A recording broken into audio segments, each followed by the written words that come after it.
gente, agora eu vou resolver a questão 2, que está relacionado à questão dos trens, tá? Que vão se encontrar. Ele fala o seguinte: dois trens, cada um com comprimento L igual a 300 metros. Então essa é a primeira coisa. Sabe aquela forma que a gente resolveu no primeiro exercício? Com a função horária das posições, S igual a nananana. Essa forma funciona quando você está tratando de objetos pontuais, ou seja, objetos que são um ponto. Porque um objeto que é um ponto, não tem isso de é aqui ou é ali. Não, é o próprio corpo. Mas nesse caso é um caso diferente, porque ele dá o comprimento do trem. O comprimento tem 300 metros, ou seja, não é mais um corpo pontual, não é mais um ponto. Agora ele tem comprimento. Então a gente vai tentar resolver isso de outra forma, sem ser pelas funções horárias, ok? Então, dois trens, cada um com comprimento L igual a 300 metros. Então já fica ligado quando o exercício fala do comprimento do próprio objeto que está em movimento. Quando esses dois trens deslocam-se em sentidos opostos sobre trilhos paralelos, ambos com velocidade v igual a 30 metros por segundo em relação ao solo.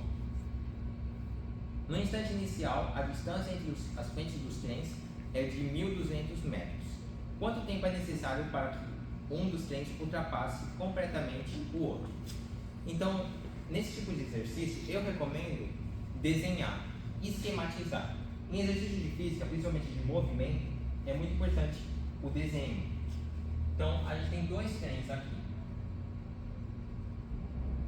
que andam em sentidos opostos, como o enunciado fala. Cada um deles tem 300 metros de comprimento. 300 metros de comprimento. E a distância entre as frentes dos trens. Então é importante essa informação. É a distância entre as frentes. Ou seja, não é entre trás e trás, não, entre as duas frentes. É de 1.200 metros. E aí ele pergunta, quanto tempo é necessário para que um dos trens ultrapasse o outro, sendo que a velocidade deles é 30 metros por segundo, 30 metros por segundo, certo? Isso.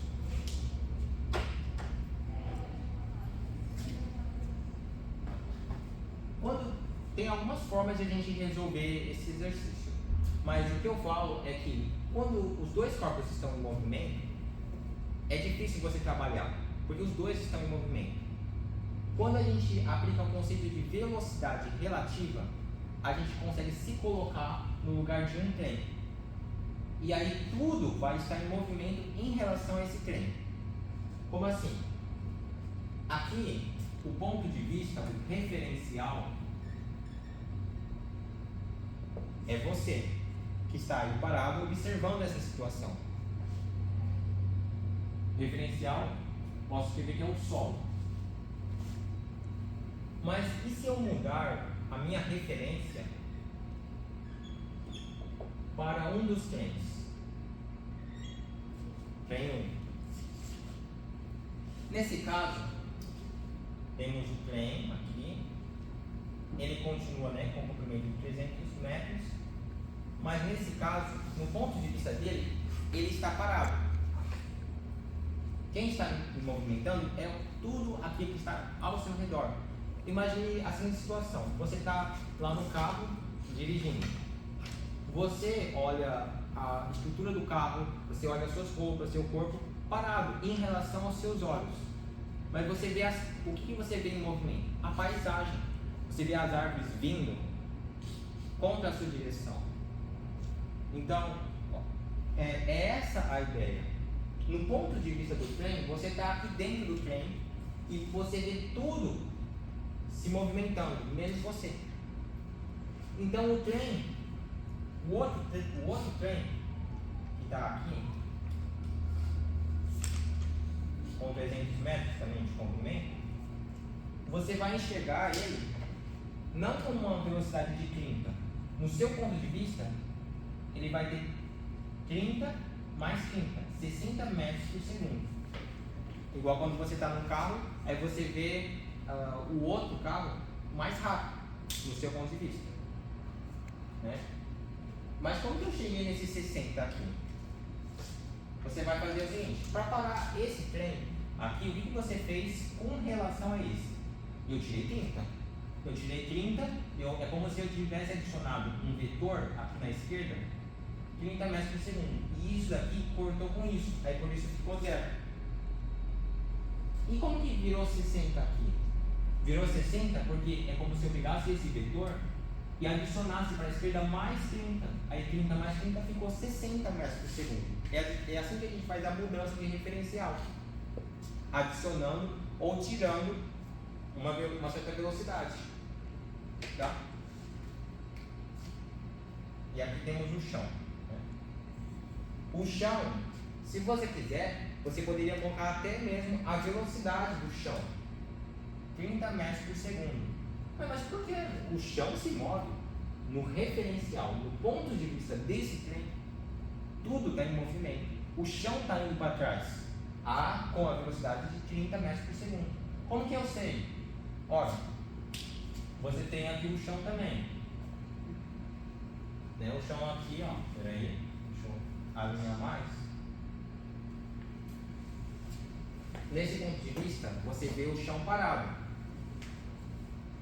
Aí o que você fez? Você acrescentou menos 30 para a esquerda nos dois trens, e aí você também adicionaria no solo 30 metros por segundo. Por isso que aqui no referencial do trem está 30 metros por segundo. Ok? Então isso a gente chama de mudança de referencial. Se não entendeu isso, qual que é o que deve se revisar? Deve se revisar o conceito de mudança de referencial. Existe um vídeo que explica muito bem essa ideia. É um vídeo, o nome é Mudança de Referencial, o canal é Universo Narrado. Tá? Aí, feito isso, o que a gente ganha com isso? A gente ganha muita coisa, porque agora o trem está parado. O que importa é o movimento dos dois trens. Esquece o solo. Um está parado e só o outro está em movimento. Aqui antes os dois estavam em movimento, mas agora só um está e o outro está parado em relativamente. Qual que vai ser a minha conta? A minha conta vai tratar desse referencial. Nesse referencial aqui, qual é o tempo que esse trem aqui leva para chegar e ultrapassar completamente esse outro? Ele está parado, ok? Então você pode aplicar a fórmula normal da velocidade no movimento uniforme, já que a velocidade é constante, o exercício falou. Então a velocidade é o espaço percorrido dividido pelo tempo. Senhor, não entendi isso. O que tem que revisar? Movimento uniforme, ok? Então, a velocidade do trem é 60. Nessa situação, o espaço percorrido, e é aqui que tem que prestar mais atenção. A gente sabe que a distância entre as duas frentes do trem é de 1.200 metros. Mas para que esse trem ultrapasse completamente ele não pode andar só 1.200. Né? Então imagina aqui, ó, vou com a minha mão, vai. Tenho esse trem aqui e esse daqui aqui. Tá. A garrafa consegue mensurar bem. Então, se esse trem ele percorresse 1.200 metros, ele percorreria até aqui. Ele ultrapassou completamente? Não. Então ele tem que andar mais de 300 metros. Ultrapassou completamente? Também não. O que ele tem que fazer? Além de andar 1.200, mais os 300 de comprimento do trem, ele tem que andar o próprio comprimento de 300 metros. Então ele vai andar 1.200 mais 300 mais o próprio comprimento do trem de 300 metros. Então ele tem que andar 300 mais 1.200 mais 300 para ultrapassar completamente o outro trem. Quanto que isso vai dar? 1.200 mais 300, 1.500 mais 300, 1.800 metros. E aqui está em metros por segundo, dividido pelo tempo. Fazendo o cálculo matemático, tá? Vai ser ΔT igual a 1.800 dividido por 60. Eu posso dividir, né? Cortar um zero aqui, um zero aqui. 180 dividido por 6, 30 segundos. É a resposta. Então é isso, gente.